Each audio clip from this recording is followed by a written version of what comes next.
400 বছরের মিরন জিল্লা কলোনি ছেড়ে না যাওয়ার ঘোষণা হরিজনদের। আমাদের মাটি, আমাদের মা, আমরা ছেড়ে যাব না।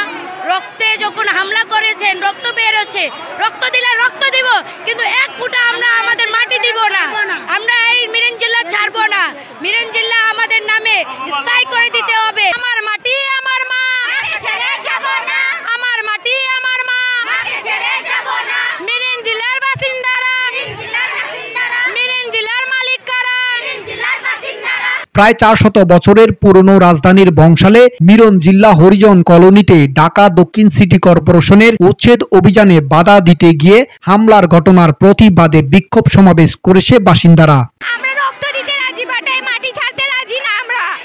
আমরা কোথায় যাব? আমাদের কি ব্যবস্থাটা করে দিব না? প্রতিবাদ সমাবেশে হরিজন সম্প্রদায়ের নারী, পুরুষ, যুবক, কিশোর এবং শিশুরা অংশ নেয়। কিছু বাচ্চার উপরে হামলা করছে।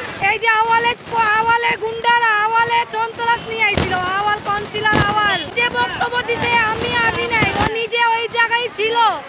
ওই জায়গায় থাকা অবস্থায় নিজে পোলাপান নিয়ে সন্ত্রাস নিয়ে হামলা দিল।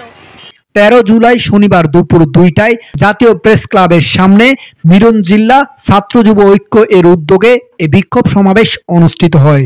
আমরা এই আন্দোলন প্রায় 1 মাস যাবত এই আন্দোলনটা আমাদের চলমান।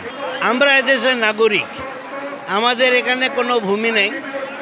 আমাদেরকে 400 বছর আগে ব্রিটিশ আমল থেকে প্রত্যেক কলোনিগুলোতে আমাদেরকে অবস্থান করানো হয়।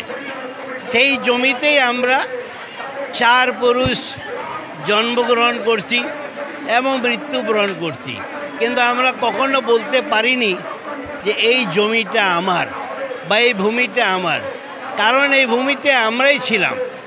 আজকে এই ভূমি থেকে আস্তে আস্তে করে আমাদের ঘর বাড়ি ভাঙতে ভাঙতে এখন উচ্ছেদ করতে করতে আমাদেরকে বিতাড়িত করা হচ্ছে। আমরা বুঝতে পারিনি। এইবার আমরা এই এক দফা এক দাবিতে নামছি যে বাংলাদেশে যতগুলো আমাদের হরিজন কলোনিগুলো আছে সেই কলোনিকে হরিজনদের নামে লিখিত আমাদের বরাদ্দ দিতে হবে।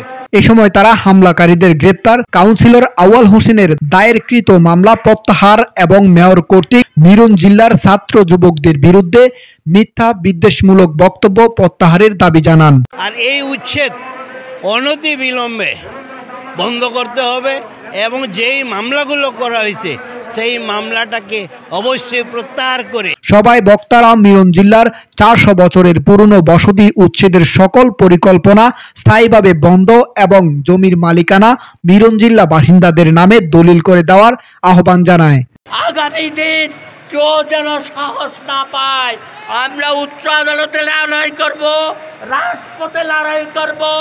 যে কোনো অন্যায়, যে কোনো বিচারের বিরুদ্ধে আমরা সারা বাংলাদেশের মানুষ ঐক্যবদ্ধভাবে আমরা প্রতিহত করব। তাই আসুন আজকের এই আন্দোলনের মধ্য দিয়ে আগামী দিন শুধু পরিচ্ছন্নতা কর্মী নয়, কাউকে আমরা বাস্তহারা হতে দেব না।